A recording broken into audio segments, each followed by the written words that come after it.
sir. So you just went to Tractor Supply, you got yourself some chicks, or maybe you ordered them and they just came in the mail. So here's some chick raising 101 to make sure you have a healthy flock.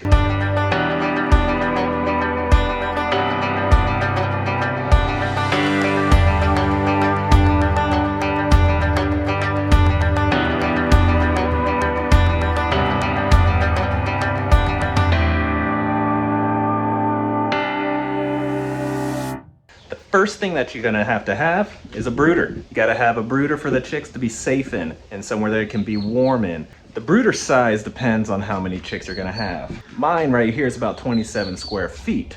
I usually will raise about 50 total chickens max when I do my meat birds.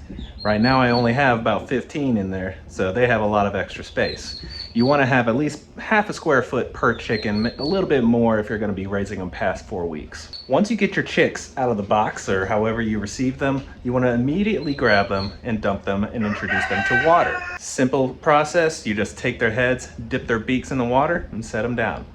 Easy as that. Second, they're going to end up finding their food. Once they found their water and food, you want to make sure those two are in close proximity to the heat lamp. They're going to end up finding that heat and stay under there most of the time. Once they get past that initial shipping shock and moving around and everything, they're going to be dead tired in the beginning.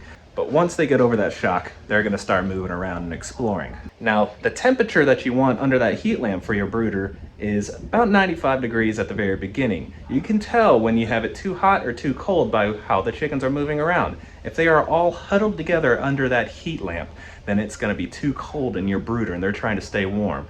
If they are all fanned away and everywhere else but under that heat lamp, you probably need to raise it up because it's too hot for them. And you want to have fresh pine shavings on the ground and make sure you keep it clean. You can just layer fresh layers on top every couple days, depending on how many chickens you have. But you don't want it to be a poop covered mess. And just a tip to help keep your water and food cleaner, you can use a little square with mesh on top of it that the chicks can climb on top of, and they won't be getting as many pine shavings into their waters or foods as if it was sitting right on top of the ground. And lastly, for your chicks, you also want to have grit inside for as long as they're in the brooder. They need little tiny pieces of rock to help break down their food. So there's different sizes of grit. You want to get chick grit for the very beginning, which is the smallest. Once they grow older and you have to supplement grit, then you can get bigger size rocks and the chicks will pick it out. And then once your chickens finally get those feathers forming and they look like they're gonna be big enough to stand the outdoors and stay warm on their own, usually it's about 4 weeks, sometimes 5 weeks, depending on the chicken breed, you're ready to take them out to the grass. So now that your chickens are no longer chicks, they are pretty much like 18-year-old teenagers. Once they're 3 to 6 weeks old, all they do is eat a whole lot and then make a mess. And it's time for these teenagers to move out of the house. And just like all other teenagers in this economy, you cannot afford your own home, so we got to build them one. And there are many different styles of what you can do to roost your chickens, whether they're meat chickens, whether they're egg layers that you're going to keep for years and years. They all need a home. One method we use is for our silkies down here. They're a few months old now. They're going to start laying. They actually lay a lot later than most chickens. Most chickens are within that 6 months. These go 8 to 9 months before they start laying. But all you need for a chicken is a full enclosed top so that they don't get wet. And then you want to have some kind of barrier around the sides so that they don't get wind. Cold wind plus water will be the death of a chicken on a cold day. You got to think for the winter. Winter will probably bring these tarps all the way down. You can see we kind of have them rolled up right now because we're in the summer. So even though it's raining right now, it's completely dry under there. But once it gets cold during the summer or during the winter, we're going to start bringing those tarps down so it's enclosed on 3 sides and they can stay out of the wind chill. And for ease and convenience, we have their food down here in a watertight trash can, and we also have a water source connected up to a rain barrel. Now you can see around the perimeter, it's an electric fence. Electric fence, especially if your property isn't fenced in, is vital to keep predators out. It won't keep the chickens in very much. This is only a 3 foot high. You want to go at least a 4 foot if you want to keep a chicken from flying over. And sometimes that's not even bulletproof. Sometimes you have to clip their wings. To clip, let's see if I can get her to pull her wing out. These first feathers on one wing, just about halfway in. My favorite type of enclosure, especially if it's your primary egg layers, is to have a fully enclosed building like I did here.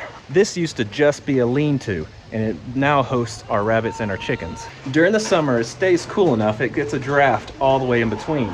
But just like down there, during the winter, we typically will put plastic sheeting up to stop those drafts from coming in. And just like the one down there, we have roosts set up. We currently have enough roosts for about 30 chickens, but you can see I have a whole empty wall on that side, and this run is big enough to hold at least 100 if I wanted to. And because these are our egg layers down there, we also have their nesting boxes, which you can see is actually full of eggs already. Having these enclosures are nice because you can see I can keep their dust baths out of the rain. Also, I can keep their food out of the rain on days like today. Now, if you're gonna use a permanent building like this, you're gonna have to do a deep litter method, or you're gonna have to constantly clean it out. We have recently cleaned this one out about a week ago, so it's only on its first layer. You can see this baseboard right here, that's a 12-inch baseboard. So I can actually get up to 12 inches of wood chips inside of here before I have to replace it. Every couple, maybe a month, every month we'll add 2 to 3 inches into this to cover up everything. Ollie, what do you have? What do you have? Drop it.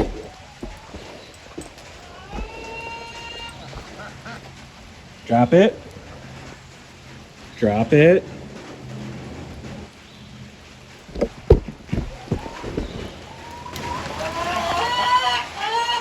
No, sir. And yes, dogs love eggs.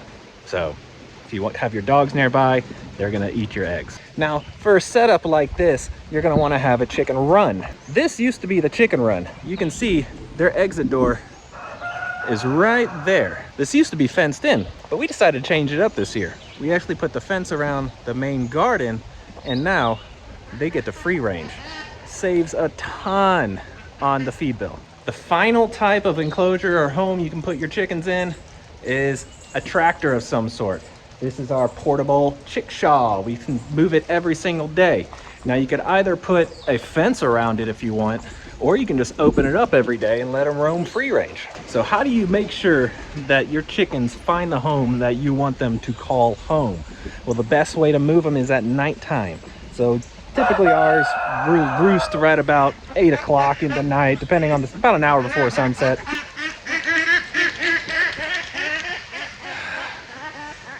That's something we're trying to break, but I'm gonna be honest, I would chase those ducks too. They're so funny when they get chased. Come on, Tron.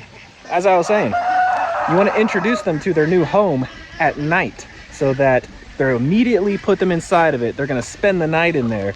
And so the next day, when they come out and they're foraging around at night, they're going to go back to what they're familiar with, which is the home. Here's another method that I didn't talk about, is those chickens right there. They're not even our chickens.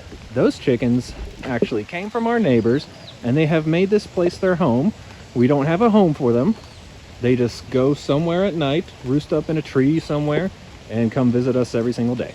I would say they're the equivalent of your child's neighbor best friend that just comes over and eats your food. The final thing to talk about is the food and the water.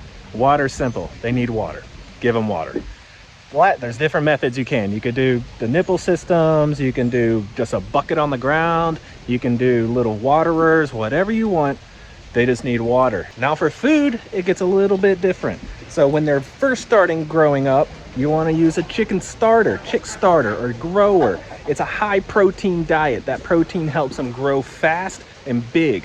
Especially if you're doing meat chickens, you're going to use chick starter all the way from start to finish because you want the best bang for your buck during that time. Now when your chickens start laying, and again that varies on the breed. I've had some, like my sapphires, will go at 4 months, all the way to the silkies aren't going to go till 8 months old. Then they're going to start laying. But once you see those eggs start coming out, you're going to want to switch to a layer feed. Layer feeds are higher in calcium, so the calcium makes the eggs much stronger and keep them from cracking. Also, it's helpful for their diet because they just need more calcium in their diet for their bodies to create the eggs.